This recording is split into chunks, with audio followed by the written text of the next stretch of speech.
Баткен облусунда 9 айыл өкмөткө оор техникалар жана жеңил жүк ташуучу унаалар берилди.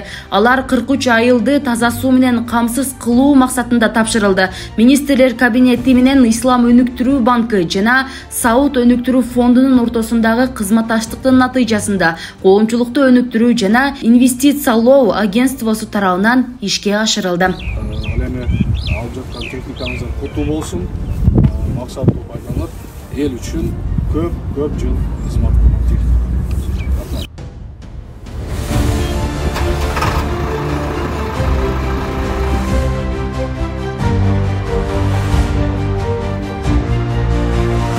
Жалпысынан бул экскаваторлорго жана кичи грузовиктерге $558 000 сатып алынды.